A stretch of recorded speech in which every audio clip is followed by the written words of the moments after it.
Parating na, landing in the Philippines. US Aircraft 8.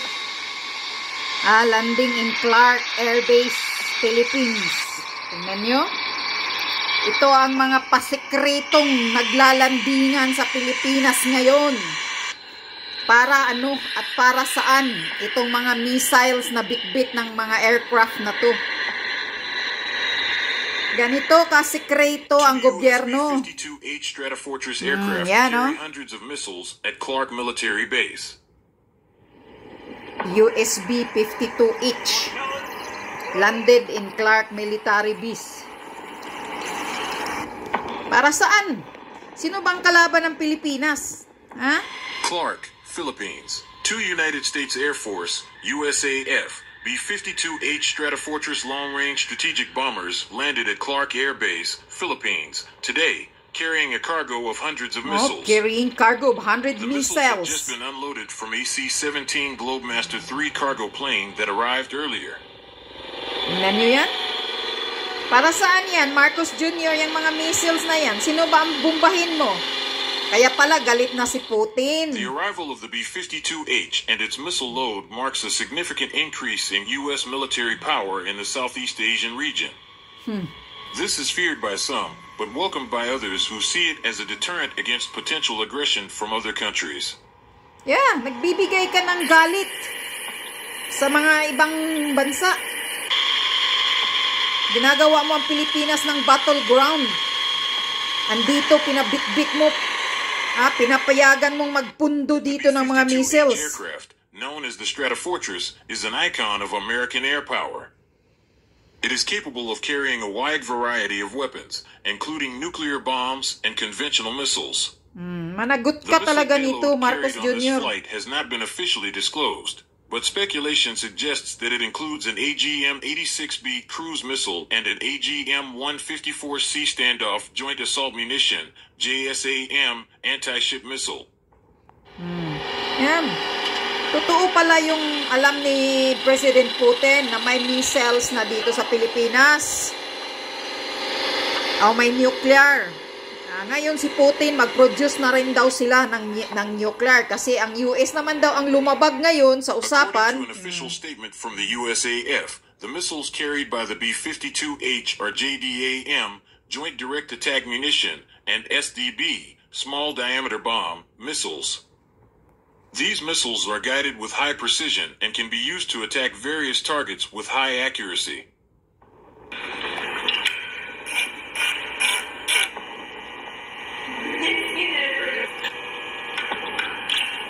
The B-52H presence at Clark is part of a rotation of U.S. strategic bomber assignments in the Indo-Pacific region. The USAF routinely deploys these aircraft to bases in the region to demonstrate America's commitment to regional security and stability.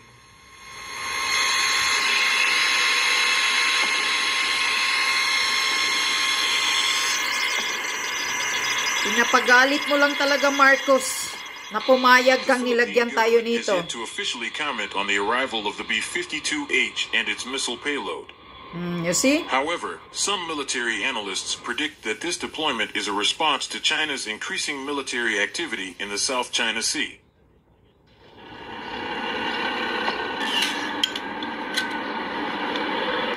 Diyan, kayo magaling, mga Americans. The B-52H deployment at Clark is also likely to be closely monitored by Taiwan, which has long been a potential target of aggression from China. The presence of these aircraft could be seen as a signal of U.S. support to Taiwan and as an attempt to deter China from launching an attack.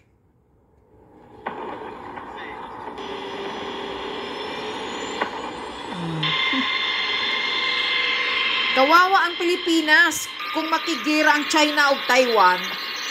Bumbahan din tayo dahil tong American pakialamero. The Indo-Pacific region continues to be a key focus for the United States. The deployment of B-52HS at Clark demonstrates the U.S. commitment to maintaining peace and stability in the region and to protecting its allies from potential aggression.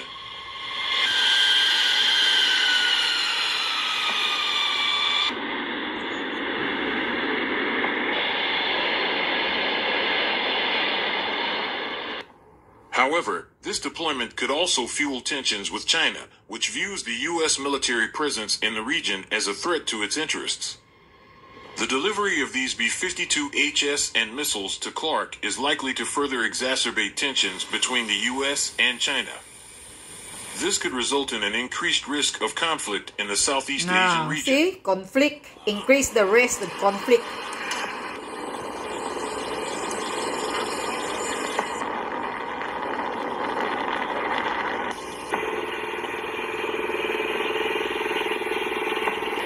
Sige. Marcos Jr., pumayag kang ginawang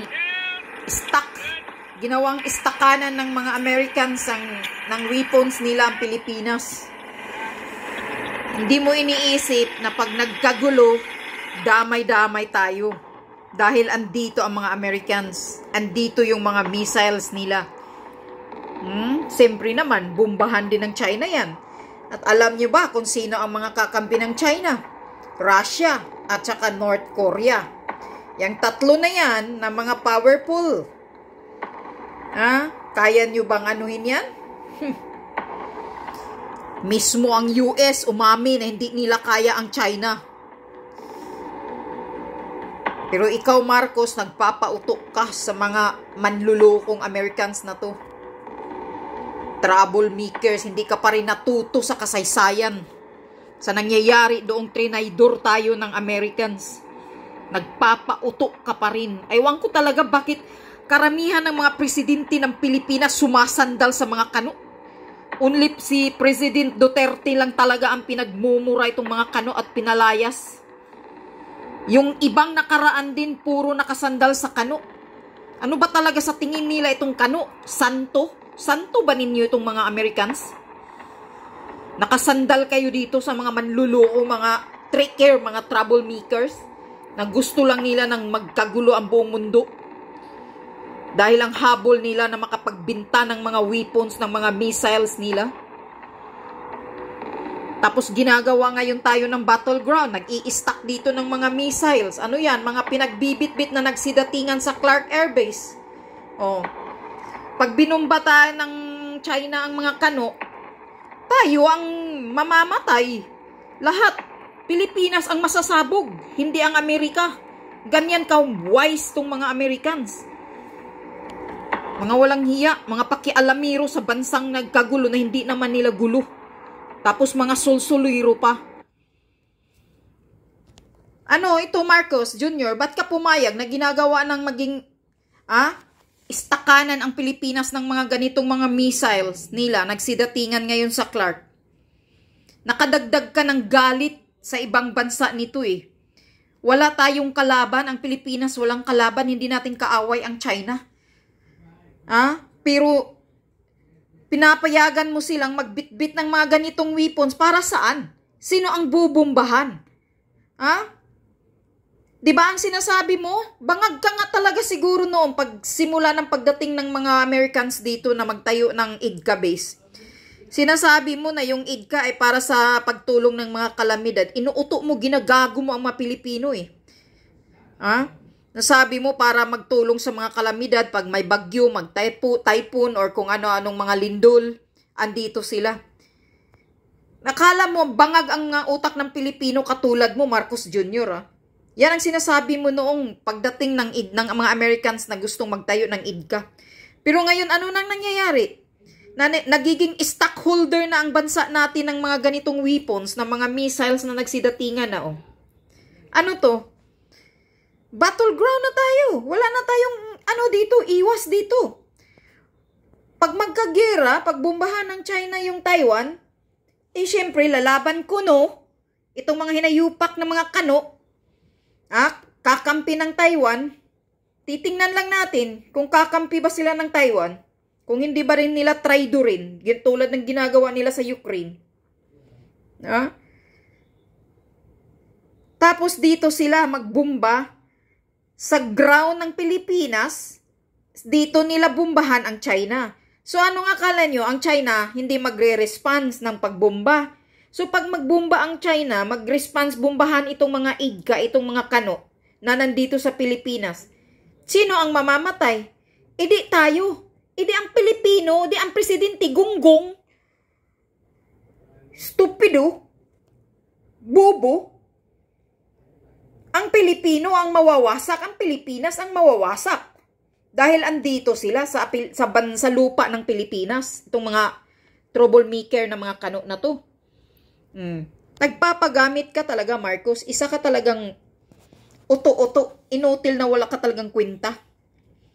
Hindi mo iniisip ang kapakanan, ang interes ng mga Pilipino. Hindi gira ang gusto namin. Hindi ito nakakabuhay. Hindi itong gera na to. Hindi ito nagbibigay ng pagkain sa mga gutom na mga Pilipino. Hindi ito nagdadagdag sa economy natin. Bakit ka nagpapauto sa mga kano ng mga ito? Bakit ka nagpumayag na lalagyan ang Pilipinas ng mga ganitong mga missiles? Na ayan, galit na si Putin sa ginagawa mo. Nagsasalita na si Putin na magsisimula na rin silang mag-produce, mag-deploy sa Southeast Asia yata ng nuclear. Dahil naman ang American naman daw ang lumabag na nag-deploy ang Americans ng nuclear na pala doon sa Europe at sa Denmark at ngayon daw andito na sa Pilipinas. Yan, magpo-produce na rin daw sila ng nuclear weapons. Dahil isa daw itong threat sa buong mundo, sa iba't ibang bansa. Yan. Talagang nakapanggigil ka talaga, Marcos. Nagpapagamit ka talaga dito. Kawawa talaga ang Pilipinas. Wasak-wasak. Alam nyo kung pag sasabog ang nuclear, wala na kayong lahat. Usok na lang sisimuyin nyo, patay na kayong lahat. Ang kala nyo, ang mga China, pupunta ang China, makigharap-harapan na makipagbarilan. Oy, hindi oy, mga uto-uto. Utot nyo. Hindi katulad ng mga rebelde na makipagharapan sa inyo magira-gira. Ang China ngayon, buttons na lang, pindot-pindot na lang ng mga missiles o nuclear o kung ano man yung mga weapons nila. Wasak ng bansa natin. Nakakatakot, nakakapanggigil, nakakagalit. Dahil sa presidenteng walang kwenta. Tingnan nyo si Zelensky, Nanggigigil talaga ako nang nakita ko itong hinayupak na Zelensky na presidente na to, na aktor na presidente na to na pumunta sa Pilipinas. Wini-welcome pa ni Bangag. Yung bansa niya, wasak-wasak, durug-durug. Mga tao, ilan na kayang milyon na, kalahating milyon na ang namamatay ng mga kabataan. Yung mga military niya, halos namamatay na. Wala nang mapapakinabangan ng bansa niya sa Ukraine. Pero siya nakapagbiyahe pa, nakapunta pa ng Pilipinas ang hinayupak. Tingnan nyo. At ang healthy-healthy ng hinayupak. Yan lang ang salaminan ninyo, mga taong bayan. Ganito, pag mangyayari din sa Pilipinas, yan, magiging Ukraine tayo, itong si Bangag, Marcos Jr., tsaka itong pamilya niya, lalayas din ito, lilipad din ito, at saka yung mga politikong mga kawatan na marami nang napundo na pira, ninakaw sa Pilipinas, lilipad din yan ang buong angkan, buong pamilya ng mga yan. Walang mangyayari sa kanila. Ang mamamatay, kayo dyan, mga ordinaryong Pilipino na lumalamon lang ng 2 beses isang araw, kayo lang ang mamamatay dyan at ang bansang Pilipinas ang madudurog yung mga building dyan. Pero yung presidente nyong Bangag, lilipad yan, lalayas yan. Siguradong wala yan sa Pilipinas pag nagkagira. Katulad ni Zelensky. Durog-durog ang Ukraine pero so Zelensky, putang ina, tingnan mo yung katawan, ang healthy-healthy, wala man lang nangyayari. Ganito ang mangyayari sa Pilipinas. Pag kayo'y binomba na dyan ng China, pinapaamoy na kayo ng nuclear or missile, durog na kayo, pati buto ninyo, durog na kayo. Kaya ang mabuti pa, mag-isip-isip na kayo, hilain nyo na itong hinayupak na walang kwintang presidente ninyo na nagpapahamak sa gera sa inyo ngayon. Nakapanggigil, nakakagalit. Hindi ito ang interes ng mga Pilipino. Ang interes ng mga Pilipino, simple na simple lang, Marcos Jr., basic lang. Tamang pagkain, murang bilihin, tamang trabaho, mataas na sahod, pati sahod ng mga trabahador, napakamura ng araw nila ng wage, minimum wage nila. Nakakahiya. Diyos ko po, nakapanggigil. Wala ka talagang nagawa sa Pilipinas. Walang maayos na ginawa na para sa kabutihan ng mga Pilipino. Puro lang ang budget, ginagamit nyo ang ilang trilyong budget, ayuda, hinayupak na ayuda na yan, na pinipili lang naman ninyo kung sino ang bibigyan ninyo. Pati ang bigas na kadiwa na propaganda ninyo, tangina, Bulacan lang at Metro Manila lang ang may kadiwa, hindi naman nationwide na may kadiwa, tapos ipropaganda nyo pa yung kadiwa ninyong 29 daw ang kilo ng bigas. At iilan lang naman kilo, 5 kilo lang naman yung binibigay ninyo na mabili ng mga tao. Tapos ang bumili pa, magbitbit pa ng liters, magdala ka pa ng ID. Hindi lang basta-basta kung sino ang gustong pumunta doon ng mga Pinoy na makabili. Pinipili pa ang makabili lang yung mga IP, so hinayupak na kadiwa na yan.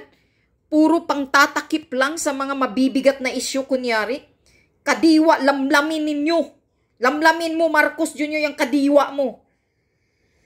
Inuuto ninyo, ginagago nyo ang mga Pilipino. Gusto nyo talaga ang mga Pilipino maging alipin ninyo. Tingnan nyo, pag magbukas ang kadiwa, ang mga tao, umagang-umaga pa, magpunta na doon dahil mataas yung pila. Yan ang gusto ng mga gobyerno, na maraming alipin nila. Kaya ayaw talaga nila tumutulong ng maayos, na mayroong maayos na pangkabuhayan ng mga ordinaryong Pilipino. Kasi pag maayos na ang pangkabuhayan, hindi na nila mauuto-uto pagdating ng eleksyon. Yun ang nasa utak ng mga hinayupak ng mga politiko, mga kawatan. Talamak ang kawatan. Tangina ninyo.